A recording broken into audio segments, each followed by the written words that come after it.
ဟေပြဲ30 24 25မှာပြောရတဲ့အကြောင်းအရာလေးကအမတန်မှကောင်းပါတယ်အမတန်မှလည်းကျွန်တော်တို့ရဲ့တက်တာထဲမှာရှိတဲ့အရာလေးတွေပေါ့နော်ထိုမှတစ်ပါးတဲ့မေတ္တာစိတ်ရှိစေခြင်းက၎င်းကောင်းသောအကျင့်ကိုကျင့်စေခြင်းက၎င်းတိုက်တွန်းနှိုးဆော်ရသောအခွင့်ကိုရှာ၍အချင်းချင်းတယောက်ကိုတယောက်ထောက်စားကြည့်ရှုကြကုန်အံ့အချင်းချင်းတယောက်ကိုတယောက်ထောက်စားကြည့်ရှုကြကုန်အံ့တဲ့ဒီပြည့်30 24မှာပြောထားတဲ့အရာလေးဖြစ်တယ်ထိုမှတစ်ပါးတဲ့မေတ္တာစိတ်ရှိစေခြင်းက၎င်းတဲ့နော်ကျွန်တော်တို့ရဲ့အသက်တာထဲမှာမေတ္တာစိတ်ရှိဖို့ရန်အတွက်အမှန်တမ်းအရေးကြီးတယ်အဲ့ဒီမေတ္တာစိတ်ကပဲကျွန်တော်တို့ကောင်းသောအရာတွေကိုမြင်နိုင်မှာဖြစ်တယ်ကောင်းတဲ့အရာတွေကိုမြင်နိုင်မှာဖြစ်တယ်ကောင်းတဲ့အရာတွေကိုကျွန်တော်တို့ကျင့်နိုင်မှာဖြစ်တယ်အဲ့လိုမျိုးတွေလုပ်နိုင်ဖို့တဲ့တယောက်နဲ့တယောက်ပြန်လဲ၍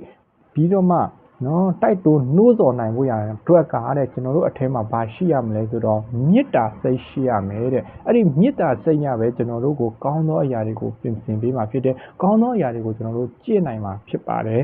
်နော်အဲ့ဒီအတွက်ကျွန်တော်တို့မေတ္တာစိတ်ရှိစေခြင်းက၎င်းတဲ့ကောင်းသောကျင့်ကိုကျင့်စေခြင်းက၎င်းတိုက်တွန်းနှိုးဆော်ရသောအခွင့်ကိုရှာ၍အဲ့တော့အဲ့ဒီအရာတွေကိုရှိပြီဆိုရင်ကျွန်တော်တိုက်တွန်းနှိုးဆော်ဖို့ရသောအခွင့်ကိုကျွန်တော်တို့ရှာရမှာဖြစ်တယ်နောက်တစ်ခုကဘာလဲဆိုတော့လူအချို့တို့ဤထုံးစံရှိသည့်အတိုင်းနဲ့အချင်းချင်းစည်းဝေးခြင်းအမှုကိုမရှောင်မလွဲကြနေတဲ့လ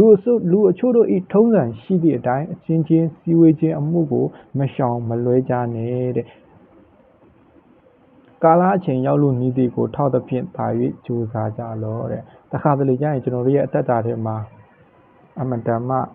ှဖြစ်နေတဲ့အရာတွေများပါတယ်တနင်္ဂနွေနေ့ဖျားရှိခိုးပြီးတာနဲ့ဒီများတွေမေတ္တာရဖွဲ့နေကျွန်တော်တို့မဖွဲ့ချင်တော့ပြန်သွားတယ်တချို့ကြတော့လဲဟုတ်ပါတယ်အလုံးကြောင့်တချို့ကြတော့လဲအလုံးမှာပင်ပန်းလို့တချို့ကြတော့လဲ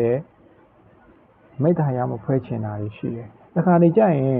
်တချို့အပြင်လူတွေထက်ကျွန်တော်တို့တင်းတော်မှာရှိတဲ့လူတွေအပြင်လူတွေထက်ကျွန်တော်တို့ဖရာသခင်ရဲ့အမှုတော်ကိုဆောင်နေဆိုတဲ့ပြောတဲ့သူတွေပြီးတော့အသင်းတော်မှာပါဝင်အစီခံနေတဲ့သူတချို့ကဘာလဲဆိုတော့အမှုတော်ရာဆောင်တာအသင်းထဲမှာတော့အကောင်းဆုံးတော့အစီခံတယ်ဂီတာတီးလားဆိုတော့တီးတယ်မိသားရဖွဲ့လားဆိုတော့လုပ်ပါတယ်လူငယ်စီစဉ်လုပ်လားဆိုတော့လုပ်တယ်ဒါပေမဲ့တချို့အရာတွေမှာကြတော့ဘယ်လိုမျိုးလဲဆိုတော့မိသားရဖွဲ့ရင်မဖွဲ့ချင်တော့လူချို့တို့ဤစီဝေးခြင်းအမှုစီဝေးလူချို့တို့ဤထုံးစံရှိသည့်အတိုင်းဒီနေ့ကျွန်တော်တို့တစ်ခါတလေကြာရင်မိသားရဖွဲ့ကြတယ်လားစားတောက်လားတကယ်ချင်းစားတောက်မယ်ဆိုရင်စားတောက်ကြတယ်ဒါပေမဲ့ချို့နေရာတွေမှာနှုတ်ကပတ်တော်တွေအားဖြင့်မိသားရဖွဲ့တယ်ဆိုသူတို့မဖွဲ့ချင်တော့သူတို့မလုပ်ချင်တော့သူတို့ထားထွက်သွားတာတွေရှိတယ်ဘုရားကျောင်းပြီးတာနဲ့ပြန်သွားတာတွေရှိတယ်ဘုရားကျောင်းလာရင်တော့ဂီတာတွေပါကောက် TV တီးတော့တီးနေတယ်ဒါပေမဲ့မိသားရဖွဲ့ကန်နေကြရင်တော့ပြန်သွားတယ်အဲ့လိုလူမျိုးတွေလည်းတွေ့ပါတယ်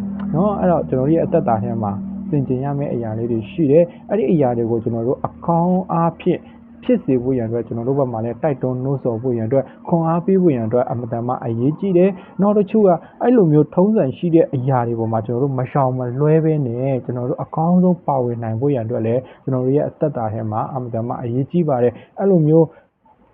းလူအချို့တွေထုံးစံရှိတဲ့အတိုင်းစီဝေးခြင်းအမှုကိုကျွန်တော်တို့မရှောင်မလွဲဘဲနဲ့ကျွန်တော်တို့ကာလအချိန်ရောက်တဲ့နေရာဖြစ်တဲ့နေရာမှာကျွန်တော်တို့တာ၍စူးစမ်းအားထုတ်ဖို့ရန်အတွက်လိုအပ်ပါတယ်တို့ဘယ်ချိန်မိသားရဖွဲ့လဲအဲ့ဒီမိသားရမှာကျွန်တော်တို့အကောင်းဆုံးဘယ်လိုမျိုးပါဝင်မလဲဆိုတဲ့အရာလေးတွေကိုကျွန်တော်ရဲ့အသက်တာထဲမှာပြင်ဆင်ဖို့ရန်အတွက်လိုအပ်တယ်ကျွန်တော်ရဲ့အသက်တာထဲမှာလည်းအဲ့ဒီအရာတွေပြင်ဆင်ဖို့ရန်အတွက်အများကြီးလိုအပ်တယ်အဲ့ဒီအရာတွေကိုကျွန်တော်တို့လှုပ်ဆောင်ဖို့ရန်အတွက်အများကြီးလိုအပ်ပါတယ်ကျွန်တော်အများအားတွေ့တယ်ကျွန်တော်တို့အသင်းတော်မှာလည်းကျွန်တော်တွေ့သလိုနေရာတိုင်းမှာလည်းကျွန်တော်တွေ့မိပါတယ်အဲ့ဒီအရာတွေကျွန်တော်တို့အဲ့ဒီအရာတွေကိုကြည့်ချင်အပြင်ကျွန်တော်တို့ရဲ့အသက်တာထဲမှာဘယ်လောက်ထိပြင်ရမလဲဆိုတဲ့အရာကိုလည်းဘုရားကတွန်းတင်နေတာဖြစ်တယ်လို့ဒီနေ့ကျွန်တော်တို့အရာအားဖြစ်နေလဲကျွန်တော်တို့ကြည့်ရှုနေရမှာဖြစ်တယ်ဆိုတော့ကျွန်တော်တို့အရာတွေအားလုံးကအဲ့ဒီအမှုရာတွေထဲမှာကျွန်တော်တို့တွေကရှောင်သွားလို့ရှိရင်ကျွန်တော်တို့ကိုယ်တိုင်ကရှုံးသွားတဲ့သူတွေဖြစ်လာနိုင်တယ်ဆိုတဲ့အရာလေးကိုလည်းခံစားမိတယ်အဲ့ဒါကြောင့်မလို့ဒီအရာတွေအားဖြင့်နဲ့ခွန်အားပေးခြင်းနဲ့ကျွန်တော်တို့ခွန်အားပေးခြင်းနဲ့ကျွန်တော်တို့ရဲ့အသက်တာထဲမှာရှိရမယ့်အချက်ကလူချိုးရဲ့စီဝေးခြင်းအမှုကိုကျွန်တော်တို့မရှောင်မလွဲဘဲနဲ့ကျွန်တော်တို့ရှိတဲ့နေရာကျွန်တော်တို့ဘယ်ချိန်ဘယ်ကာလပဲဖြစ်ကျွန်တော်တို့တာ၍စူးစမ်းပြီးတော့မှပါဝင်ဖို့ရန်အတွက်ခွန်အားပေးခြင်းတို့လို့မေတ္တာစိတ်နဲ့ကျွန်တော်တို့အကောင်းဆုံးအရာရာကိုအကောင်းဖြစ်နိုင်ဖို့ရန်အတွက်ကျွန်တော်တို့ပြင်ဆင်ဖို့ရန်အတွက်လိုအပ်ပါတယ်ဆိုတဲ့အရာလေးကိုခွန်အားပေးခြင်းပါတယ်အားလုံးရောက်စီတိုင်းဖျားသိမ်းအောင်ကြည့်ပြပါစေ